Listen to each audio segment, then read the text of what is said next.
Let's now here solve another example, which is the third example for this truth table, and then we're off for truth table.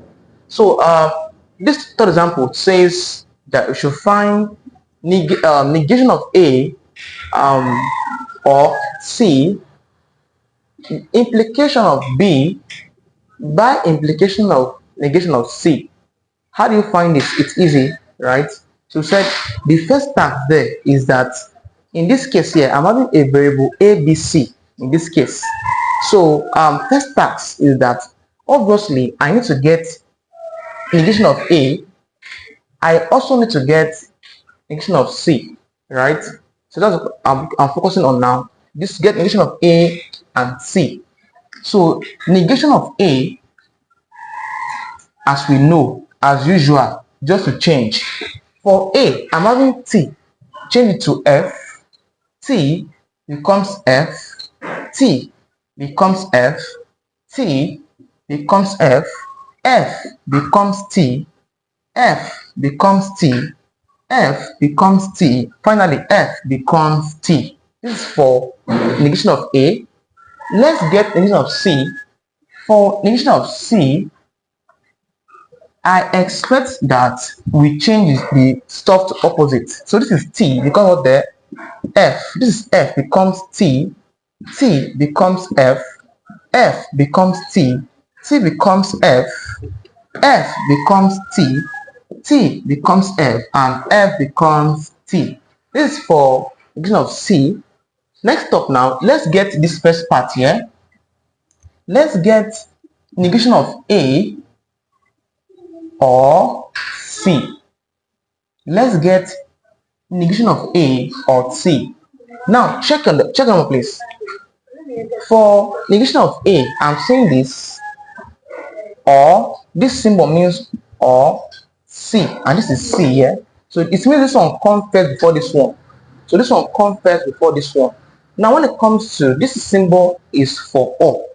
When it comes to or, I said if it contains at least one true, the answer should be true.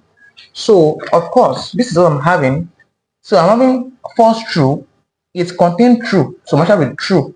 I'll have false here because I'm having false. There's no true there. True false, that becomes true. That becomes false. That becomes true. I have true, right? False true. Yes, true exists. I have true. True. False true. I should have true. Yeah. So I have this. Next up, let's not get everything here. Let's get negation of A or C, right? Implication of B. Let's get this. Now we said this one here is this answer here. This B is this one here. This symbol here signifies implication, and we said for implication there, if it contains double becomes a true, right? And if it we have to check the initial and change to the opposite. All right, for this one now, this first before this. So focus on this first for this. So true, of course, is a true. False, true. The initial is false, so I expect to have what a true. True, false. Here I have a false. False, they are the same, of course, becomes a true. True, of course, they are double, becomes a true. True, of course, I have a true. True, false. True started becomes what? A false. True, false. Of course, true started becomes a false. So this is how I find this particular one here.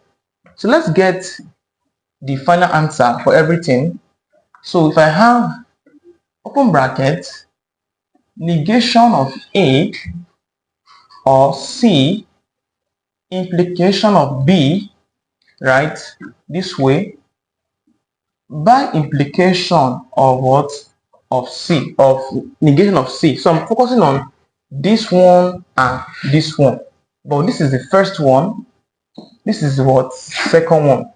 So this principle is that if it's containing at least false, it will be false.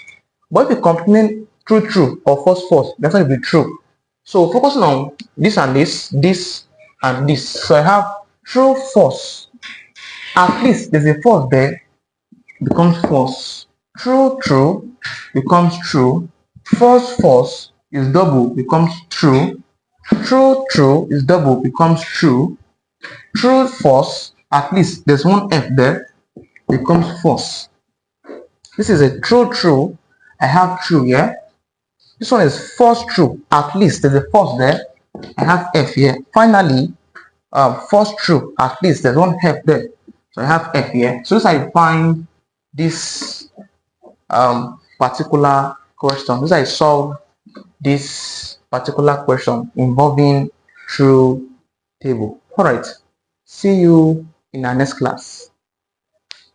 So before then, try to solve this assignment and give me your answer. Perhaps you can write this question and solve it. After solving, do a snapping and send the solution to my WhatsApp number you see above here. So just try to solve it there.